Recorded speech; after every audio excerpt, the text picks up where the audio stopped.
সুপ্রিয় দর্শক আসসালামু আলাইকুম। এইমাত্র পাওয়া সকালের সর্বশেষ আপডেট সংবাদে আপনাকে জানাই স্বাগতম। শুরুতে জানাবো সংবাদ শিরোনাম।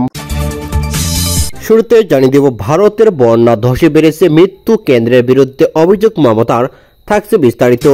এদিকে আরো জানিয়ে দেব পিয়ার পদ্ধতির নির্বাচন হলে ফেসিস্ট তৈরি হবে না বললেন চরমনাই পীর, থাকছে বিস্তারিত। এদিকে আরো জানিয়ে দেব বিএনপির চাঁদাবাজি নিয়ে সরকারকে দোষলেন রুমিন ফারহানা, থাকছে বিস্তারিত। এবং সবশেষ জানিয়ে দেব নূরের উপর হামলার ঘটনায় গঠিত তদন্ত কমিশনের সঙ্গে গণ অধিকারের বৈঠক। এতক্ষণ শুনছিলেন সংবাদ শিরোনাম, এবার থাকছে বিস্তারিত।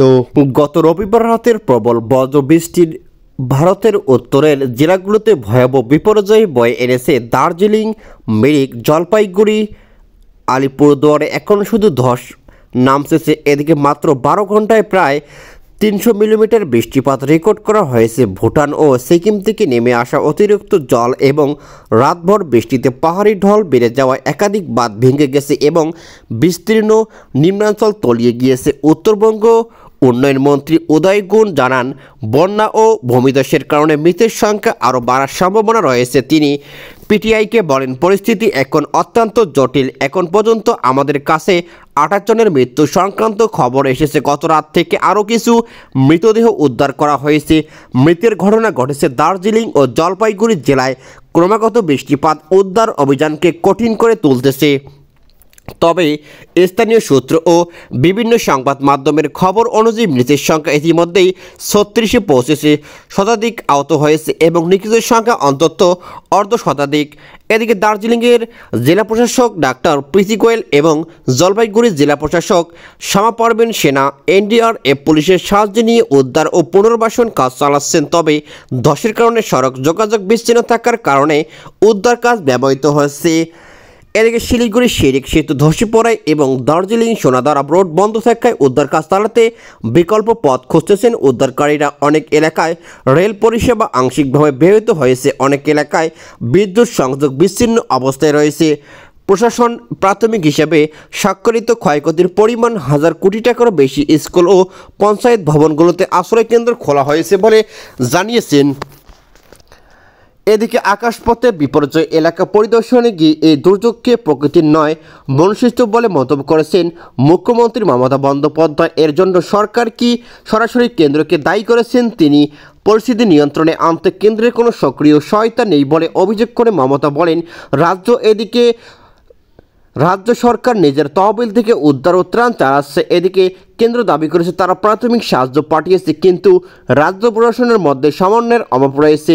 বিজেপি বলেছে সরকার যেন ত্রাণের নামে রাজনীতি না করে, বাস্তব সাহায্যের নামে। এর জবাবে মুখ্যমন্ত্রী জোর দিয়ে বলেন, আমরা রাজনীতি করছি না, মানুষের পাশে আছি। কিন্তু কেন্দ্রের উদাসীনতা এবার মানুষ বুঝে গেছে।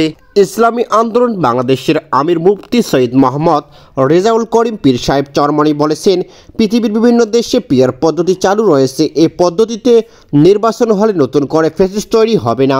এদিকে সন্ধ্যায় সংগঠনের সুনামগঞ্জ জেলা শাখার গণসমাবেশে প্রধান অতিথির বক্তব্যে তিনি এসব কথা বলেছেন।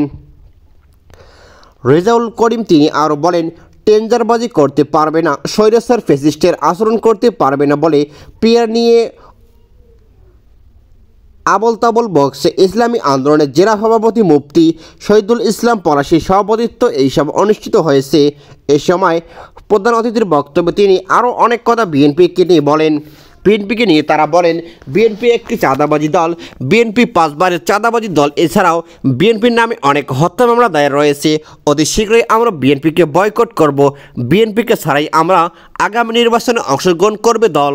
দেশ জুড়ে চাঁদাবাজির সঙ্গে নাম জড়াচ্ছে বিএনপির। তবে চাঁদাবাজির বিরুদ্ধে ব্যবস্থা না নিয়ে বিএনপির বিরুদ্ধে জনগণের নেতিবাচক পারসেপশন তৈরি করছেন বলে অন্তর্বর্তী সরকার এটিকে সরকারের একটি কৌশল বলে উল্লেখ করেছেন বিএনপির সহ আন্তর্জাতিক বিষয়ক সম্পাদক রুমিন ফারহানা। এদিকে সম্প্রতি একটি টকশোতে উপস্থিত হয়ে এসব কথা বলেছেন তিনি। চাঁদাবাজির সঙ্গে রুমিন ফারহানা বলেন, দেখুন, আমাদের 7,500 নেতাকর্মী বহিষ্কার হয়েছে। আমাদের সম্মানিত ভারপ্রাপ্ত চেয়ারম্যান আজকে পরিষ্কার করে বলেছেন এদের সবাই যে চাঁদাবাজির জন্য বহিষ্কার হয়েছে তা কিন্তু না, অনেক সময় দেখা গেছে দলীয় শৃঙ্খলা ভঙ্গের ব্যাপারে আছে, দলের নির্দেশনা না মানার ব্যাপারে আছে ইত্যাদি ইত্যাদি কারণ কারো কারো পদ স্থগিত হয়েছে বা তাকে বহিষ্কার করা হয়েছে। একই সঙ্গে যে কথাটি আমরা দীর্ঘদিন ধরে বলে আসছি, বাংলাদেশে একটি সরকার আছে, বাংলাদেশ আইন আছে, প্রচলিত আইনে এগুলো সবগুলোই ফৌজদারি অপরাধ। তো ফৌজদারি অপরাধ যিনি অপরাধী তার ব্যাপারে তো বিএনপি কখনো বলতে যায় নাই সরকারকে যে আমরা দলের যদি কেউ আপনি সেখানে আইনের প্রয়োগটা করবেন না, আমার দলের যদি কেউ তাহলে আপনি তাকে অ্যারেস্ট করতে পারবেন না, তার বিরুদ্ধে এফআইআর দায়ের মামলা দায়ের করতে পারবেন, এটা তো কোথাও বলা হয়নি। রুমিন ফারহানা আরও বলেন দেশের যে কোনো অপরাধ নিয়ন্ত্রণের দায়িত্ব সরকারের। তিনি বলেন যদি বিএনপি রাষ্ট্র ক্ষমতায় থেকে নিজের নেতাকর্মীদের অপরাধের সময় বিএনপির যদি একটা নির্বিকার আচরণ করে, যদি বিএনপি নেতাকর্মীদের অপরাধ পুলিশ বা আইনশৃঙ্খলা রক্ষাকারী বাহিনী যদি কোনো অ্যাকশন নিতে চায়, তখন যদি বিএনপি সেখানে বাধা দেয়, তখন বলতে পারবেন যে বিএনপি নেতাকর্মীদের এই ধরনের অপরাধকে বিএনপির প্রশ্রয় দিয়েছে, কিন্তু সেই অবস্থায় তো এখনও তৈরি হয় নাই। এদিকে দেশজুড়ে বিএনপি নেতাকর্মীরা চাঁদাবাজিতে জড়িয়ে পড়ার অভিযোগ রয়েছে, যা নিয়ন্ত্রণ করতে পারছে না দলটি। তবে রুমিনের মতে এর ব্যর্থতা অনেকটাই অন্তর্বর্তী সরকারের উপর বর্তায়। এদিকে রুমিন ফারহানা জানান সরকার ইচ্ছে করে চাঁদাবাজের বিরুদ্ধে যেভাবে ব্যবস্থা নিচ্ছে না, বিএনপির উপর এই অভিযোগের পাহাড়গুলো চাপতে থাকুক, এটাই চায় সরকার। রুমিন ফারহানা আরও বলেন পলিটিক্স পারসেপশনের ভীষণ গুরুত্ব আছে রাজনীতিতে, সরকার চাইছে যে বিএনপি চাঁদাবাজি করে এই পারসেপশনটা সর্বত্র থাকুক, সে কারণেই সরকার চাঁদাবাজের বিরুদ্ধে কোনো তড়িৎ পদক্ষেপ নিচ্ছে না। সোশ্যাল মিডিয়াতেও বটবাহিনীর মাধ্যমে বিএনপির চরিত্র হনন চলছে উল্লেখ করে রুমিন ফারহানা বলেন শত শত বট আইডি, একজন কর্মীর হাজারটা বট আইডি থাকবে, সে তার দলের প্রোপাগান্ডা এবং ভিন্ন দলের নেতাকর্মীদের চরিত্র হনন করতেছে। গণ অধিকার পরিষদের নুরুল হক নূর সহ শতাধিক নেতাকর্মীর উপর হামলার ঘটনায় গঠিত তদন্ত কমিশনের সঙ্গে বৈঠক করেছে দলটি। এদিকে মঙ্গলবার সন্ধ্যা 7টায় সুপ্রিম কোর্টের মূল ভবন দ্বিতীয় তলায় তদন্ত কমিশনের সঙ্গে গণ অধিকার পরিষদে এই বৈঠক করে।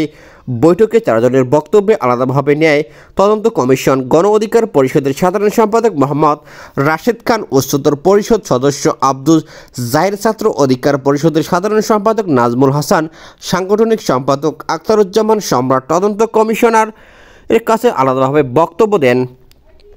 বৈঠক শেষে সাংবাদিকদের সঙ্গে আলাপকালে গণ অধিকার পরিষদের সাধারণ সম্পাদক মোহাম্মদ রাশেদ খান বলেছেন আমরা তদন্ত কমিশনকে নুরুল হক নূর সহ নেতাকর্মীদের উপর এই দিনের হামলার ঘটনায় বিস্তারিত জানিয়েছি এবং তাদের কাছে ন্যায় বিচারের প্রত্যাশা করতেছি।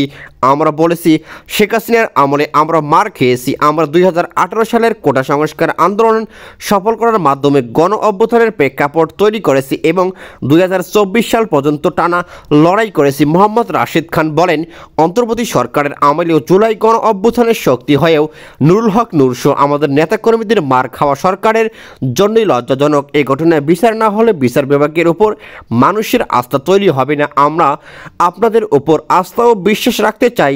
ঘটনার সঙ্গে যারাই সম্পৃক্ত থাকুক না কেন তাদের বিচারের আওতায় আনতে হবে ইনশাআল্লাহ।